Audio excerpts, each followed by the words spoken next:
On August 18, 1942, Colonel Kiyonao Ichiki landed on the dark shores of Guadalcanal with just over 900 elite infantrymen. To move faster, he intentionally left his heavy weapons behind. His orders were simple: sweep a supposedly small, disorganized American landing force into the sea and reclaim the island's vital airstrip. He committed a lightly armed battalion into unknown jungle territory without proper reconnaissance, driven by the certainty of an easy victory. By all logical military metrics, marching blindly against an unverified enemy is a recipe for disaster. Why would a seasoned commander take such a fatal risk?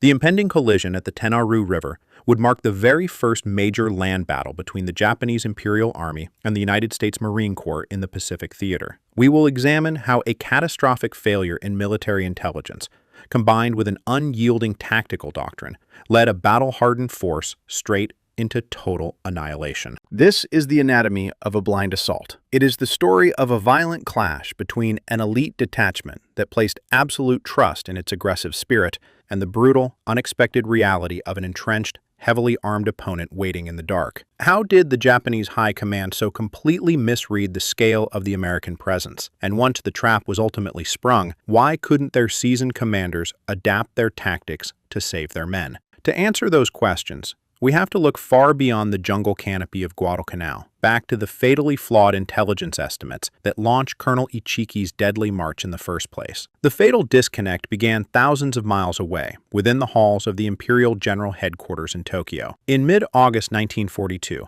Japanese strategic planners were scrambling to understand the sudden American amphibious landing on Guadalcanal. Their assessment of the situation was catastrophically flawed. Relying on fragmented reports and their own preconceived notions of American military capability, High Command concluded that the landing force was merely a small, localized raiding party. They estimated that only about 2,000 demoralized Americans currently held the unfinished airstrip. This wasn't considered a major offensive. It was viewed as a temporary nuisance that could be easily swept aside before the Americans could consolidate their position. This intelligence estimate was not just slightly inaccurate. It was a profound failure that would dictate every subsequent decision. The reality on the ground was starkly different. General Alexander Vandegrift, commander of the 1st Marine Division, had not landed a small raiding party. He had brought ashore approximately 11,000 heavily armed, well-supplied Marines. Furthermore, they were not demoralized or disorganized. They were rapidly establishing a formidable defensive perimeter around the vital airstrip, preparing for the inevitable counterattack. The gap between Tokyo's assumption and the industrial reality on Guadalcanal was staggering. Operating on this tragically flawed intelligence, Colonel Kiyonao Ichiki was dispatched with the first echelon of his detachment. He was given a strict timetable and a clear mandate: move quickly, strike hard, and retake the airfield before the Americans could dig in. Speed and aggression were prioritized above all else. Ichiki, a seasoned veteran of the campaign in China, was deeply imbued with the Imperial Japanese Army's doctrine, which heavily emphasized the spiritual power of the offensive, the belief that sheer determination, aggressive momentum, and the shock of a sudden assault could overcome superior numbers or firepower. To meet his aggressive schedule, Ichiki made a fateful logistical choice. He decided to leave his heavy artillery, substantial supply trains, and heavier support weapons behind, opting to advance with only the 900 men of his first echelon. They marched into the dense jungle, carrying only what they could physically transport: rifles, bayonets, light machine guns, and a limited number of portable mortars. They were equipped for a rapid, overwhelming shock assault against a disorganized inferior force. They were entirely unequipped for a sustained battle of attrition against an entrenched enemy. The march itself was grueling. Ichiki pushed his men relentlessly through the unforgiving jungle terrain, moving primarily at night to avoid detection by American aircraft. The physical toll was severe. They navigated dense undergrowth, crossed muddy streams, and endured the oppressive tropical heat, subsisting on limited rations. Yet they maintained a punishing pace, driven by the belief that a swift, decisive blow would secure a quick victory. The entire operation hinged on the element of surprise and the overwhelming psychological impact of a sudden nighttime attack. While Ichiki's men struggled through the jungle, relying on speed and shock, the Marines on the other side of the island were utilizing their time very differently. General Vandegrift understood that the airfield was the strategic prize, and he focused his considerable resources on defending it. The Marines were not simply waiting, they were actively transforming the eastern approach to the airfield into a fortress. They anchored their defensive line along the western bank of the Ilu River, which they mistakenly called the Tenaru. This was a natural choke point, a narrow sand spit that separated the river from the ocean. It was the only viable route for a large infantry force approaching from the east. The Marines recognized this immediately and fortified it heavily. They dug deep, interconnected trench networks and established formidable defensive perimeters. More importantly, they brought their heavy industrial firepower to bear. The Marines positioned heavy, water-cooled .30 caliber machine guns in reinforced bunkers, carefully calculating interlocking fields of fire that would blanket the sandspit with lead. They laid out extensive networks of barbed wire to channel any attacking force directly into these kill zones. Behind the infantry lines, Marine artillery batteries pre-registered their 75mm and 105mm howitzers, calculating the exact coordinates of the sandspit so they could drop devastating artillery fire on that precise location at a moment's notice, even in pitch darkness. The stage was set for a brutal collision. It was a clash of fundamentally opposed military philosophies. On one side, a Japanese force built entirely for rapid shock assaults, driven by aggressive spirit but starved of heavy firepower,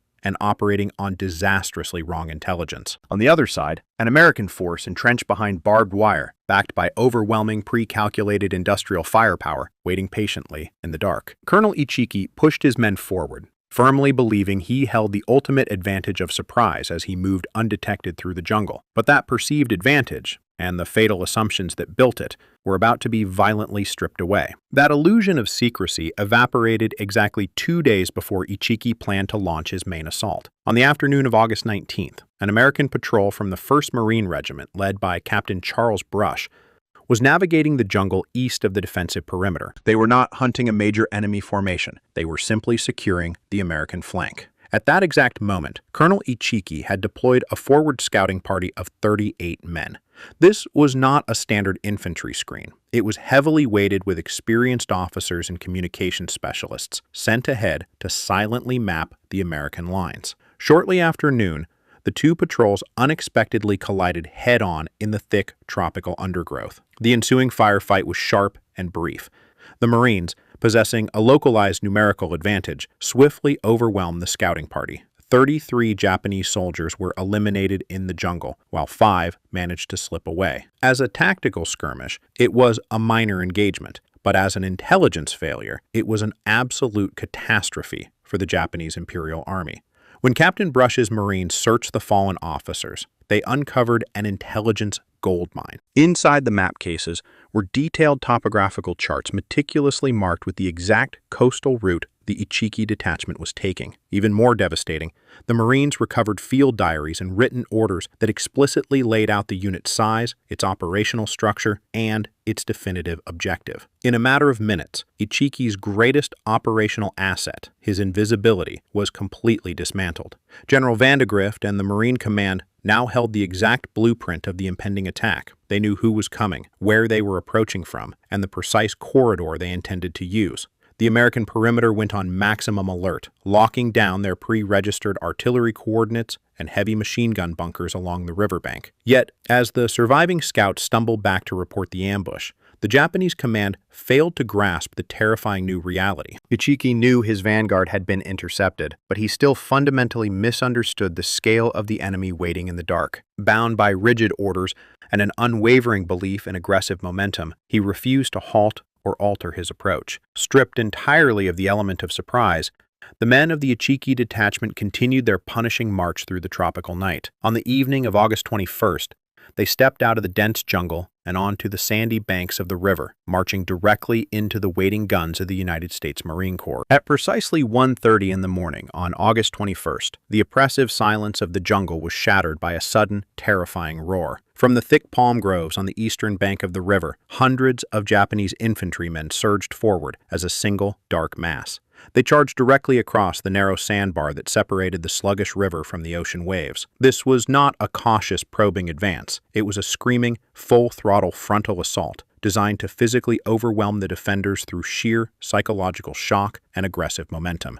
The men of the Ichiki Detachment, armed primarily with Etersaka rifles fixed with long bayonets, sprinted across the exposed sand, guided only by the dim moonlight and the absolute certainty that the American lines would quickly break. But the lines did not break. The Marines, fully alerted and waiting behind their heavily fortified perimeters, simply depressed the triggers of their heavy, water-cooled machine guns. The dark sandbar instantly erupted. From the perspective of the Japanese officers commanding the assault, the initial volume of defensive fire was startling, but not immediately recognized as an existential threat. Grounded deeply in their flawed intelligence estimates, they assumed they were facing a small, demoralized raiding party. When the air suddenly filled with the continuous, deafening crackle of machine gun fire, they interpreted it as a panicked, temporary response from green, frightened troops blindly emptying their weapons into the dark. According to Imperial Army doctrine, sustained defensive fire from a weak enemy could not last. It simply required a greater application of offensive spirit to shatter it. Therefore, instead of halting the attack to reassess the situation, the Japanese officers adhered strictly to their training. They blew their whistles, screamed orders into the dark, and sent the second wave directly into the wake of the first. They funneled hundreds more men onto the narrow, exposed strip of sand, fully believing that sheer numbers and relentless forward pressure would eventually silence the American guns. What the advancing waves encountered, however, was not the chaotic firing of frightened raiders, but the terrifying, mechanical rhythm of American industrial defense. The Marine positions were not hastily dug foxholes. They were deeply entrenched, interconnected bunkers with meticulously planned fields of fire. The true horror of the American perimeter was revealed when the Marines brought their heavy support weapons online. The defensive line was anchored by 37mm anti-tank guns. With no enemy armor to engage, the Marine gunners had loaded these weapons with a specialized, devastating munition, canister shot. Each round fired from the 37mm gun functioned like a massive industrial-sized shotgun shell, violently projecting hundreds of heavy steel balls across the sandbar at terrifying velocities. When these guns fired into the tightly packed ranks of the advancing Japanese infantry, the results were instantaneous and catastrophic. The canister shot did not simply hit individual soldiers, it systematically dismantled entire formations in seconds, violently sweeping the sandbar clear. As the second and third waves faltered under this unimaginable barrage, a rising, desperate anxiety began to grip the Japanese commanders observing from the eastern bank. The defensive fire was not fading. It was not the panic shooting of a small, disorganized force. It was disciplined, continuous, and devastatingly accurate. The heavy machine guns never overheated. Their water-cooling jackets ensured a relentless, unyielding stream of lead that cut down any movement on the sandbar. The terrifying reality was setting in. The intelligence provided by Tokyo was not just inaccurate, it was lethally wrong. The officers realized they were not facing a few thousand demoralized men. They were slamming their lightly armed infantry into a deeply entrenched, heavily supported industrial fortress. Yet driven by sheer willpower and an unwavering refusal to fail, small pockets of Japanese soldiers miraculously managed to push through the storm of steel. A few desperate men reached the barbed wire, throwing themselves over the obstacles and plunging into the American trenches for brutal hand-to-hand combat. They fought fiercely with bayonets and grenades in the dark, momentarily breaching the perimeter. But this localized success only served to reveal the final, grim reality of their situation. The American lines were not a thin, easily pierced shell. The defense was structured in depth. As soon as the first line of trenches was breached, the Marines seamlessly shifted their fire from secondary positions, systematically eliminating the men who had miraculously survived the sandbar. The few soldiers who reached the American bunkers found themselves trapped in a dense, inescapable network of crossfire. The profound tragedy of the Ichiki Detachment was fully exposed in these dark hours. The sheer volume of American firepower was a shocking, undeniable revelation of fundamentally flawed intelligence. However, the rigid Japanese command structure offered no mechanism to call off a failing attack once it had begun. To retreat was considered a shameful violation of their military ethos. The commanders were trapped by their own doctrine. They could not accept failure, and they could not withdraw. Therefore, they had no choice but to continue blowing their whistles, forcing wave after wave of men forward, feeding their elite infantry directly into the relentless crossfire of the American guns. As the sun began to rise over the Tenaru, the sheer scale of the devastation became undeniably visible, presenting the surviving Japanese officers with a choice their military culture forbade them to make. When the tropical sun finally illuminated the battlefield on the morning of August 21st, it stripped away the last illusions of the Japanese command. Daylight, revealed a stark, undeniable truth. The night assault had completely shattered against a massive, deeply entrenched American fortress. The sandbar was simply impassable.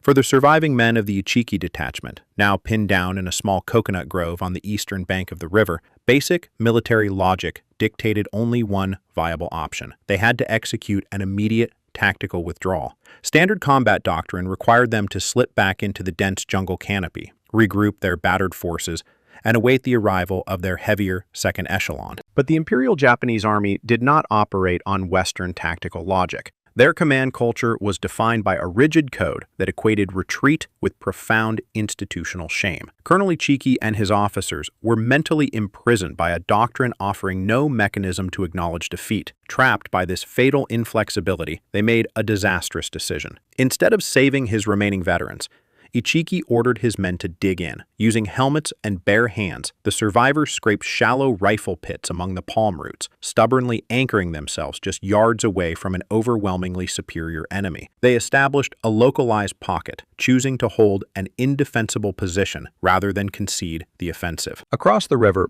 American commanders watched this static deployment with grim realization. General Vandegrift saw that the Japanese force, despite taking catastrophic losses, was actively refusing to disengage. As long as they remained entrenched on the riverbank, they posed a lingering threat. For the Marines, the tactical calculus instantly shifted. The objective was no longer simply to hold the line against a nighttime raid. Recognizing that their enemy would never voluntarily retreat, the Americans transitioned from a static defense to a coordinated daylight offensive, preparing to actively encircle and systematically dismantle the remaining pocket. Later that same morning, the American encirclement clamped shut. Marine infantry units methodically crossed the river upstream, sweeping through the dense jungle to seal off any potential avenue of escape for the pinned Japanese soldiers. The Ichiki Detachment was now completely boxed into a rapidly shrinking pocket within the coastal coconut grove, but the decisive blow would not be delivered by infantrymen exchanging rifle fire. The ultimate resolution came through the overwhelming application of mobile armor. A platoon of American M3 Stuart light tanks rumbled out of the perimeter, moving upstream to ford the shallow water. As they pivoted and drove directly onto the eastern bank, the terrifying reality of the technological mismatch materialized. The Japanese infantrymen, having intentionally left their heavy equipment behind to ensure a rapid march, possessed no dedicated anti-tank weapons. Their Arisaka rifles, bayonets, and portable mortars were entirely useless against armored steel plates. The Stuarts formed a lethal line and rolled methodically down the sandbar, advancing straight into the grove. They fired their 37mm cannons at point-blank range, deliberately collapsing the shallow, hand-dug rifle pits the Japanese had desperately scraped out hours earlier. When the entrenched defenders stubbornly refused to yield their positions, the tank commanders simply steered their 15-ton machines forward, systematically crushing men, weapons, and defensive emplacements beneath their heavy steel tracks. There was no complex tactical brilliance required to execute this final maneuver. It was the raw, unyielding application of heavy industrial warfare, physically erasing a trapped, lightly armed force that refused to surrender. To compound this mechanized destruction, the Marines unleashed the full spectrum of their combined arms. Overhead, American fighter planes from the newly operational Henderson Field plunged from the sky, repeatedly strafing the canopy with heavy machine gun fire. Simultaneously, the pre-registered artillery batteries resumed their punishing work, dropping a relentless, suffocating curtain of high-explosive shells directly into the concentrated pocket of survivors. Trapped between the sweeping armor, the aerial strafing, and the unyielding artillery barrages, the final remnants of the once proud detachment were methodically wiped out in a chaotic crescendo of noise, concussion, and flying earth. When the engines of the Stuart tanks finally idled, and the artillery ceased, the pre-war illusions of the Japanese high command lay shattered on the blood-stained sandbar. Colonel Kiyonao Ichiki, the seasoned veteran who had driven his men into this catastrophic trap, did not survive the morning. Historical accounts differ on the exact nature of his final moments. Some records suggest he was killed in the brutal crossfire as the American armor collapsed his position. Other accounts claim he retreated deep into the grove, burned his regimental colors to prevent their capture, and committed ritual suicide. But the manner of his death was far less significant than the intellectual shockwave his total defeat sent echoing all the way back to the Imperial General Headquarters in Tokyo. The complete annihilation of the Ichiki Detachment was not merely a localized tactical failure. It was the violent dismantling of a foundational military myth. Before the Tenaru, the Japanese High Command genuinely believed that their infantry's spiritual superiority, aggressive momentum, and mastery of night assaults could reliably overcome any defensive firepower. But the shattered remains of almost 800 elite soldiers on the sandbar provided undeniable, gruesome proof to the contrary. Willpower had not stopped a 37mm canister shell. Aggressive spirit had been systematically crushed by the tracks of a Stuart tank. This disaster forced Tokyo to confront a terrifying new reality. They had catastrophically underestimated their enemy. Guadalcanal was not going to be a minor skirmish to sweep aside a small raiding party. It was a massive, industrialized meat grinder that would demand an unimaginable commitment of men, ships, and logistical resources. The encounter at the Tenaru River set a grim, unforgiving precedent. The blind assault was over, replaced by the grim certainty of a long, brutal war of attrition. The Imperial Japanese Army had marched onto Guadalcanal absolutely convinced they were delivering a swift, decisive punishment to an inferior force. Instead, crippled by their own flawed intelligence and trapped by rigid doctrine, they walked blindly into the exact type of heavy industrial warfare they were entirely unequipped to survive.